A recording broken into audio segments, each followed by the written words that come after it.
जय हिंद प्यारे दोस्तों। दीप एकेडमी के इस प्लेटफॉर्म पर आप सभी का स्वागत है। जैसा कि हमने बैंकिंग के एग्जाम के लिए मेंसुरेशन स्टार्ट किया था, हम दो लेक्चर आपको करा चुके हैं। आज हम तीसरा लेक्चर प्रीवियस ईयर के क्वेश्चन का जो सीरीज चल रहा है, इसमें हम तीसरा पार्ट कराएंगे। ठीक है, तो हम उसी को कंटिन्यू आगे करते हैं।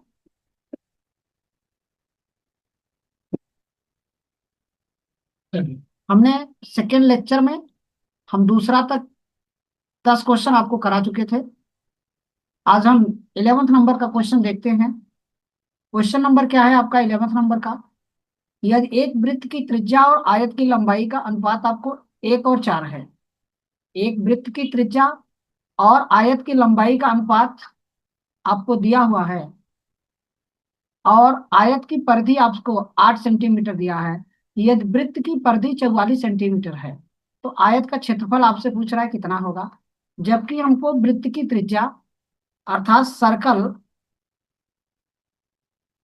यहाँ पर जो सर्कल का रेडियस, सर्कल का ये रेडियस और रेक्टेंगल का लेंथ का रेशियो मुझे दिया हुआ है 1:4 के रेशियो। ठीक है, अब जबकि सर्कल का हमको परिधि दिया हुआ है 44। सर्कल का जो सरकमफ्रेंस होता है, इसका मतलब 2 पाई आर होता है। सर्कल का सरकमफ्रेंस 2 पाई आर, ये मुझको 44 दिया है। तो आर का वैल्यू आप कहोगे कि 7 सेंटीमीटर आएगा। अगर ये आपका 7 सेंटीमीटर होगा तो ये इसका 7 टाइम होगा। इसी अपेक्षा में ये भी आपका 28 हो जाएगा, इसका 7 टाइम। इसका मतलब ये लेंथ हमको मिल गया। अब जबकि इस रेक्टेंगल का परिधि 80 दिया है, तो इसका मतलब ये यल प्लस बी का वैल्यू हमको 80 सेंटीमीटर दिया हुआ है। यहाँ यल प्लस बी का वैल्यू आप कहोगे कि 40 आएगा। तो जब यल का वैल्यू 28 दिया है, तो बी का वैल्यू आप कहोगे 40 में से 28 माइनस कर दिया, तो ये आ जाएगा 12 सेंटीमीटर। हमें रेक्टेंगल, जो रेक्टेंगल का लेंथ, ये लेंथ 28 दिया है और ब्रेथ हमको मिल गया 12। तो आपसे पूछ रहा है इन दोनों का एरिया क्या होगा, इन दोनों का मल्टीपल। तो 12 × 96 और 12 × 12, 12 × 24, 24 में 9 जोड़ेंगे तो 33। ये आपका आंसर 336 सी राइट आंसर। क्या आप सभी को ये क्वेश्चन क्लियर हो गया? चलो तो आगे बढ़ते हैं नेक्स्ट नंबर के क्वेश्चन पे। नेक्स्ट नंबर का क्वेश्चन मेरा 12 नंबर का क्या है? आयताकार मैदान जिसकी लंबाई और चौड़ाई का अनुपात 3:2 है। मैदान का लेंथ और ब्रेथ, इन दोनों का रेशियो 3:2 दिया है। आयताकार मैदान का एरिया आप कहेंगे ये 3x होगा और ये 2x होगा। इसका एरिया L×B आपको 216 दिया हुआ है। तो यक्स स्क्वायर इक्वल टू 216/6। तो इसको 6 कितनी बार में कट करेगा? 6 3 बार में, 36 होगा। और 36 18 और 6 36 होगा। तो यक्स स्क्वायर 36 होगा, तो यक्स का वैल्यू आप कहोगे 6 आएगा। तो लेंथ की अगर बात करेंगे, तो लेंथ जो आएगा किस रेशियो में? 3, तो 36 18 हो जाएगा। ब्रेथ की बात करेंगे तो ब्रेथ आपका कितना हो जाएगा? 12। हमको कह रहा है इसे मैदान की चारों ओर बाड़ लगाया जाए। तो ये आपका रेक्टेंगल टाइप का फील्ड है, इसके चारों तरफ बाड़ा लगाना है। तो इसका पैरीमीटर निकालना पड़ेगा। तो पैरीमीटर 2L+B, और इसी में 10 से मल्टीप्लाई कर देना है। ठीक है, तो यहाँ पर आप कहोगे इन दोनों को ऐड करोगे 30 आएगा। तो 2 × 30 और आपको कह दोगे 10, तो ये 60 हो जाएगा, ये 600। तो टोटल खर्च आपके पास कितना आ जाएगा? 600 रुपया आ जाएगा। क्या आंसर क्लियर हो गए? चलो आगे बढ़ते हैं नेक्स्ट नंबर के क्वेश्चन पे। नेक्स्ट 13 नंबर का क्वेश्चन देखिए क्या है। एक circumference of the semi circle 360 दिया है। तो सेमी सर्कल जो होता है, ये आपका सर्कल होता है, इसको हाफ कर दीजिए, तो हाफ जो होगा वो सेमी सर्कल हो जाएगा। तो इसका हमको सरकमफ्रेंस दिया हुआ है ये ऊपर। ठीक, तो इसका हाफ सर्कल फ्रेंड्स, देखिए ये 2 पाई आर होता है तो यह हाफ हो जाएगा पाई आर। पाई आर का वैल्यू आपको कितना दिया है, 360। तो सेमी सर्कल जो पेरीमीटर होता है तो ये आपको जोड़कर, अर्थात टोटल ये हाफ और ये +2 आर, इसका वैल्यू।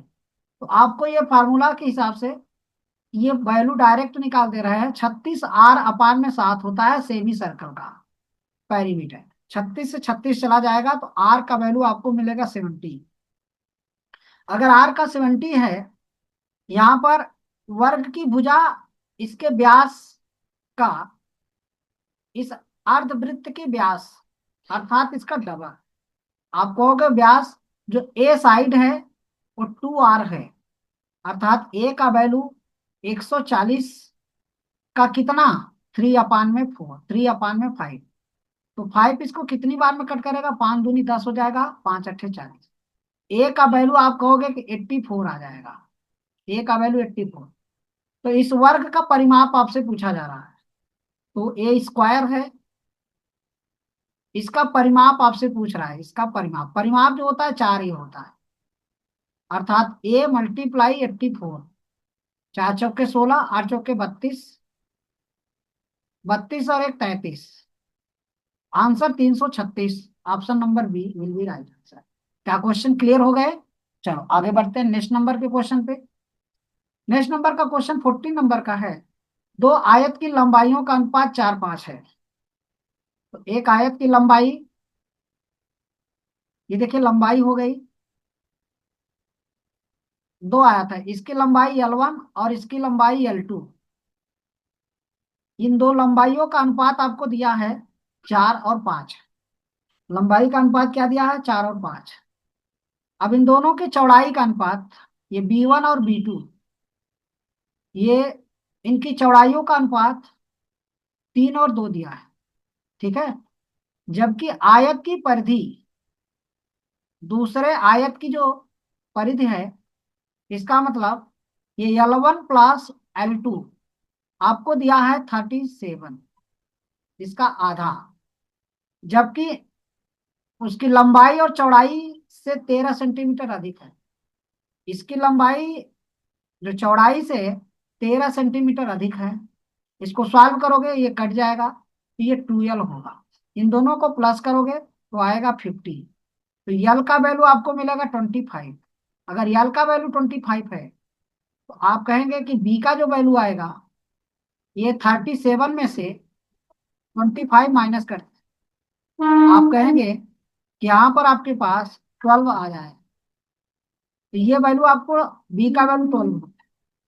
अगर आप कहेंगे ये इसका कितना टाइम, लंबाई लेंथ है, ये इसका कितना टाइम है, इसका 25 टाइम, ये इसका कितना टाइम है, तो आप कहेंगे कि ये इसका 12 टाइम है, अर्थात ये इसका 6 टाइम है तो इसका 6 टाइम कितना होगा, 18। क्लियर है? और ये इसका 5 टाइम है क्या, तो ये 20 टाइम हो जाएगा। अब हमें क्या पूछ रहा है कि पहले आयत का क्षेत्रफल, तो इन दोनों का मल्टीपल L × B।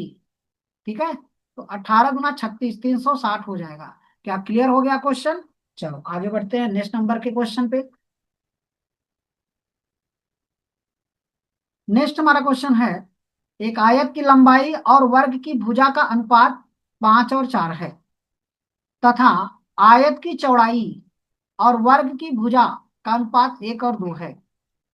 यदि आयत और वर्ग की परिधि के बीच का अंतर 8 सेंटीमीटर है, तो आयत और वर्ग के क्षेत्रफलों का योग कितना होगा?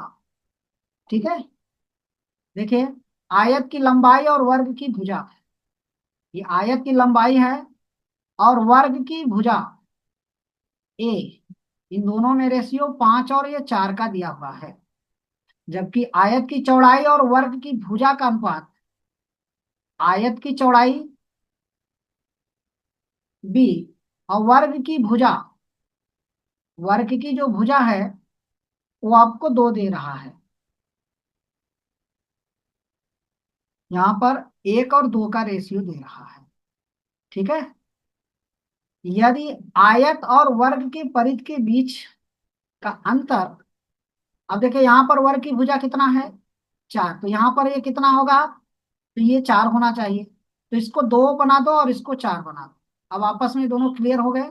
चलो, अब आयत और वर्ग के परिधि के बीच का अंतर आपको दिया हुआ है। तो इनको अगर हम यक्स बना लेंगे, सभी रेशियो में है तो यक्स बनाएंगे।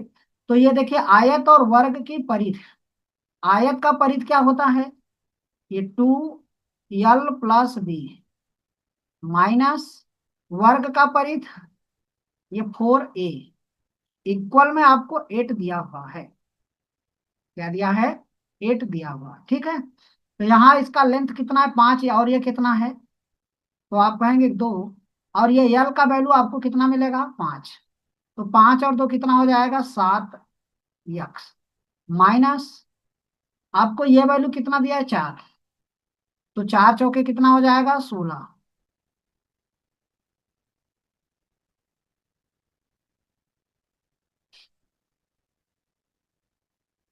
ये आपको 16 यक्स इक्वल में 8 हो जाएगा। अब इसको अगर सॉल्व करेंगे तो 7 दूनी 14 यक्स होगा, माइनस में 16 यक्स हो जाएगा, इक्वल में 8। इन दोनों का डिफरेंस मुझको क्या दिया है, डिफरेंस ये 2 यक्स इक्वल टू 8। तो यक्स का वैल्यू आपको कितना मिल जाएगा, 4। अगर ये 4 हो गया तो इनके आयत और वर्ग के क्षेत्रफलों का योग पूछ रहा है। तो आप कहेंगे कि ये आपका 4 है, तो ये जो हो जाएगा 16 हो जाएगा। ये बी कितना होगा, तो बी आपका 8 हो जाएगा, और ये कितना होगा, 20 होगा। तो ये 8 दूनी 16, 160 हो जाएगा। ये आपको 160 हो गया, किसका एरिया हो गया, आयत का। और वर्ग का क्षेत्रफल कितना होगा, 16 का स्क्वायर। तो 16 का स्क्वायर कितना होता है, 256 होता है। इनको ऐड करेंगे 6 आएगा, 11 आएगा। तो 416, जो कि option number D will be right answer हो जाएगा। क्या आप सभी को ये क्वेश्चन क्लियर हो गया कि नहीं। चल, तो आज के लिए बस इतना ही। नेक्स्ट लेक्चर में हम इससे फिर कंटिन्यू करेंगे। Okay, bye bye.